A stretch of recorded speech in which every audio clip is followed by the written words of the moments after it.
If you're like most people, a relationship breakdown or separation or divorce can be quite draining. It can be quite hard for some people. Now, especially with a lot of the men that we work with, it can take a long time to kind of overcome that. For some reason, it seems to hit men a lot harder from time to time than it is. Most people, it's 69% of divorces are initiated by the female. So most times it's maybe the man doesn't want it, but the female does. So whatever it might be, it can take a bit of an extra toll. And so in this video, I'm going to show you how you can make it easier for you, how you can see the relationship and shift your perspective on that so you see it differently. So then you don't come from a place of lack and missing them, and you come from a place of like, okay, cool, like this happened, I can see the benefits, I can see how it happened for me and how I can now get on with my life. Maybe even too, when you take away the resistance towards that, who knows, might happen with the relationship. I'm not saying anything that you might get back together, but you know, it has happened before when you shift the energy you have between the relationship and you. I'm also going to show you how I was able to go in a past relationship, being able to go for about a month and be completely over it, being like, I'm so grateful that that happened, thank you, I love you, move on, I'm done. And then I can keep moving forward, and still to this day I think back of it and I'm like, cool, you know, there's no emotion attached to it. So I'm going to show you how I did it as well, so then hopefully you get to replicate that in a healthy way, but not in a way of wanting to just delete it, forget about it, move on and suppress it. We're going to show you how to integrate it and move forward.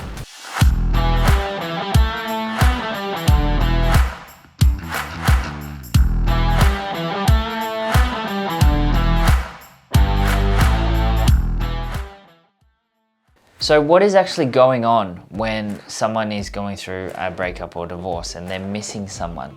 So what they're actually missing is a certain list of things. It could be company, it could be their smile, it could be happiness, it could be whatever that is. Well, what's happening is they're seeing all of the good things that happen in the relationship. That's what's playing on. All the things they perceive they miss that are not in their life anymore.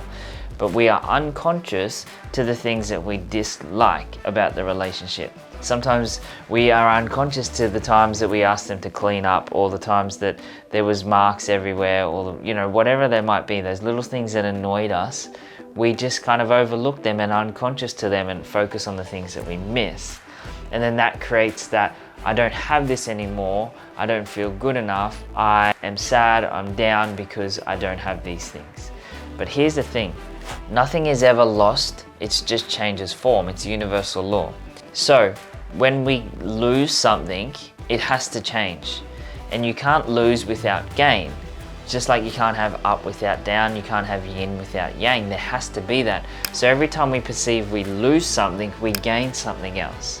So those things that we perceive that we've lost from this person, we have gained from someone else or something else, or in some way, shape or form. So understand that there's always something that's come into your life when someone has gone out. It's universal law, it can't be any other way, right?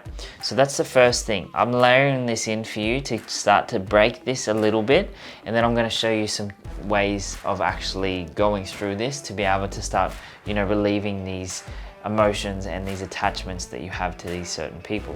So the first thing is to understand that nothing is ever lost or gained, it just changes form. So if we lose something, we gain something else. It just changes form, right? So those same things that you're getting from that person, those things that you perceive that you're missing, are showing up somewhere else in your life, you're just not conscious of them. You're unconscious to them.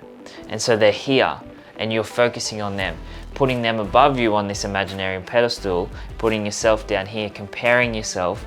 And no matter how much you compare or put something else or someone on a pedestal, even if you don't think you are at some level, then you'll never be happy because you're always going to feel less than, right? Always going to feel not good enough. You're always going to feel like you have to work harder than the other person, that the other person can do no wrong, that you have to almost win them back. Because if you think about back in the old days when there was the king and there'd be or an emperor or whatever it might be, they'd be up the top and there'd be all the people down the bottom looking up to them, and they'd be like doing whatever they say and this and that, creating that hierarchy. And so in your mind, unconsciously, you've done the exact same thing with that person that you perceive you want to be with, but maybe you don't. Maybe it just had to happen. The second thing I want to layer in here is that everything happens for a reason.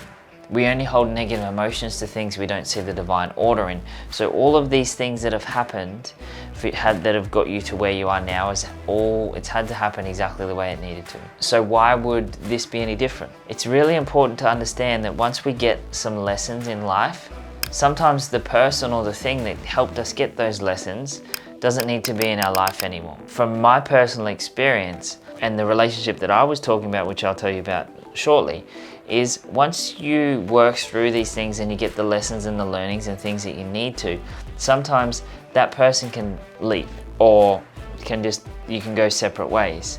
And so for me, once I had all of these lessons and got all of these things that I needed to, I could then let that person go in my mind. Physically, they were already gone, but I could let them go up here, which is the most important thing. So when we find the lessons and how they were here to help us, we can then let them go. And so the third thing I want to layer in here now is that generally we like to project things onto other people rather than own them in ourselves. It's a lot easier to blame others, to push things out to other people than it is to accept it into ourselves, especially responsibility. We end up becoming a victim. She did that to me. She did that. You shouldn't have done this. Why did you do that? Maybe even if you don't say it like that, but at some level you probably are thinking that. Why did she do that to me? I've done everything for her. How could she do that to me? You know, they might sound familiar. And vice versa. How could he do that to me? How could he do that to us?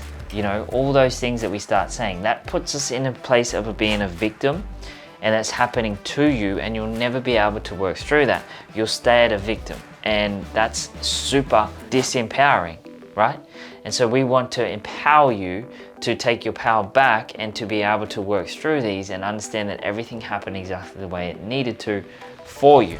And so that is a key point here, that this all happened for you. And rather than projecting it and saying, why did you do that to me? You can say, thank you for doing that for me. Already it's a completely different situation, right? And so generally we'll blame others and we'll push all of that stuff onto them rather than accepting the things for ourselves, rather than accepting of how that's actually helped us or accepting how that it is our responsibility and how we have affected that. Maybe we are unconscious, maybe we're not willing to look at how we created that situation and we want to think it's them and not us. So be mindful of what you're pushing onto them instead of owning in yourself. So that's the three things I wanted to pre-frame first before we actually go into it. Now probably the bit that you have been waiting for. I'm going to take you through the few different processes and the things that I went through, which I think will really help you if you are going through a divorce or a breakup or a separation or whatever. The first is to list 5 or so traits or actions or behaviors that they have done, that you are judging in them or that you disown them. You know, for them doing that, what do you think that is that they are doing? Are they unworthy? Are they not caring about you? Are they showing disinterest? You know, all these types of things. Whatever it might be that you're judging them for, you're thinking, I want you to make a list of them. And once you get them, this is quite humbling, but I want you to then keep an open mind and imagine having a look over the whole relationship like you're the observer, not the person that's in it. So imagine that you two are in the relationship down here and you're up here as the observer, watching yourself and watching the other person. And I want you to go through over that relationship and find 5 ways that you have shown that exact same thing. So maybe you're saying that that person doesn't care about you, so then you're saying that they are being uncaring. And so now you will find 5 to 10 ways and reasons and situations where you showed that exact same thing. So you were showing that you were uncaring to them. So that's the first step. Do that for as many as there is. It's humbling, yes. If you're holding a lot of resentment towards them, this will be super, super powerful for you, because understand that the resentment that you're holding against them is just a reflection of you. It's like what the Buddha said, that holding anger or resentment is like holding a hot coal expecting them to get burnt. It's not very useful for you. So that's the first step, is to find all of the things that you perceive they're doing and find how you have done them in your life.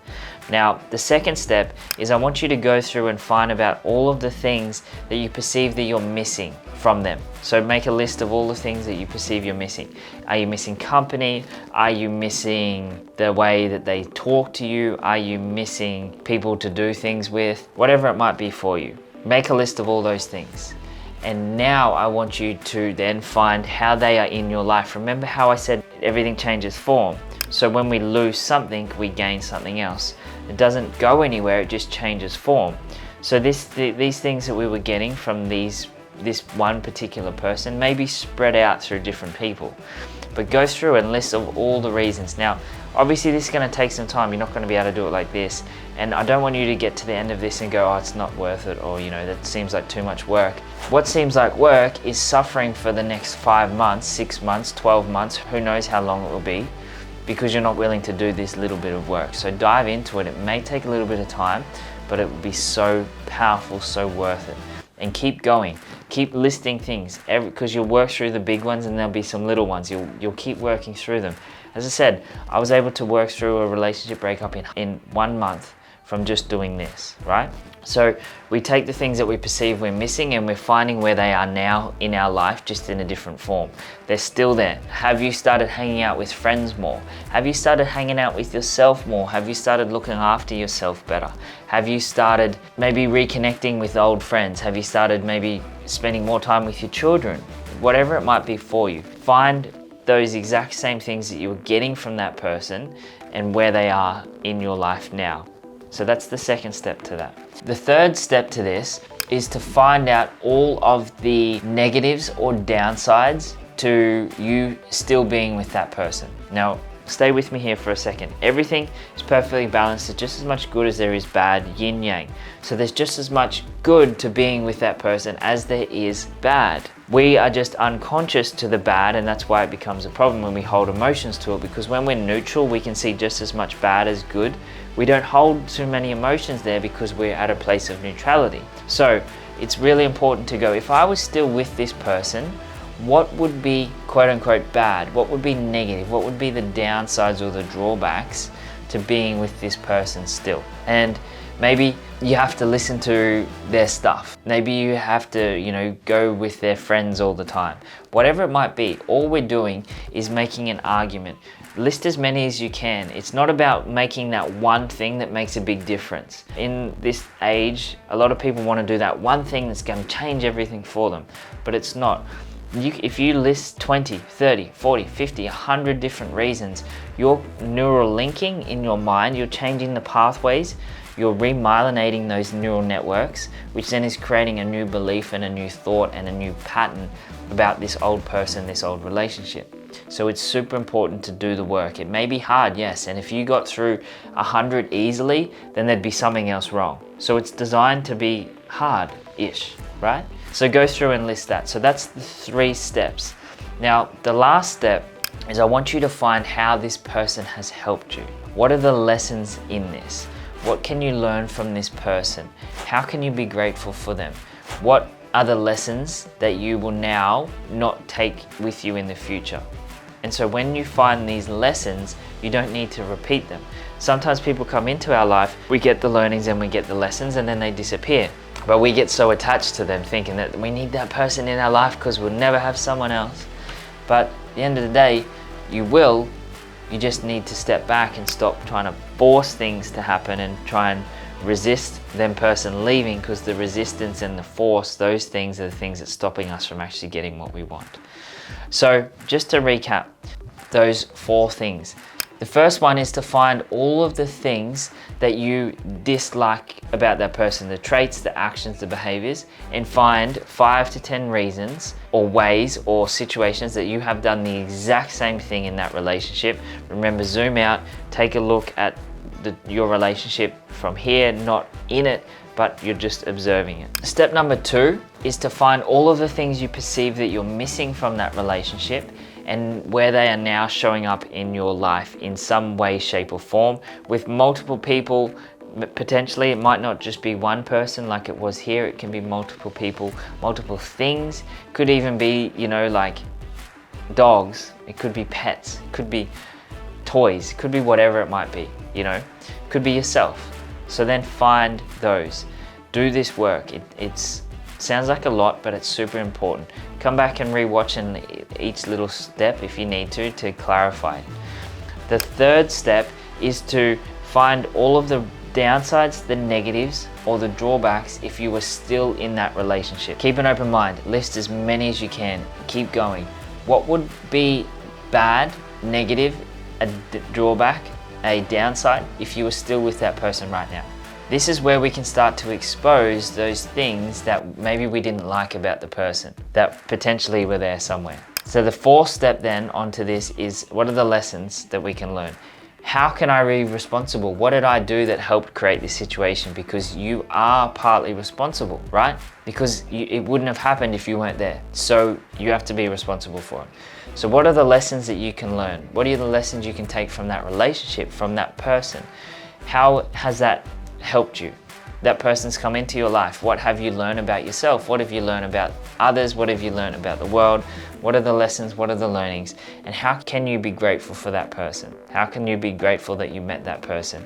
For example, for me, I actually, when I was going through this process, I realized like this was before I started getting into what I'm doing now, and I was still in construction and I was working fly in, fly out, and meeting her, she was like, you know, I don't want you to be doing fly in, fly out, or I don't want to be with someone like that. And I was like on the edge of, you know, going and pursuing AMD for full time. But if it wasn't for her, I probably would have just kept working and like, I'll get there one day. So by being with her, she was like, you know, I don't want someone that's fly in, fly out.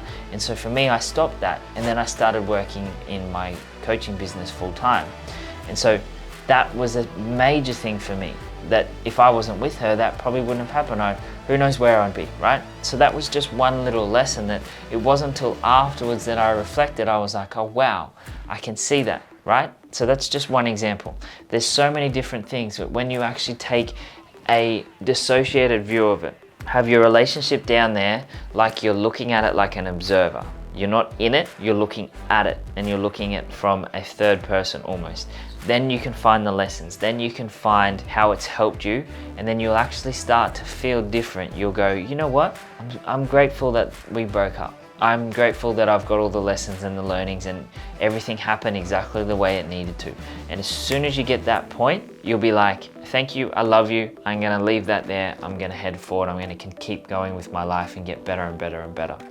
So that's the 3 steps. Let me know how you go with it. If you have any other questions, drop it in the chat, and I look forward to seeing you on the next video. If you like this, let me know, like, subscribe, comment, all those sorts of things. And I look forward to seeing you on the next one.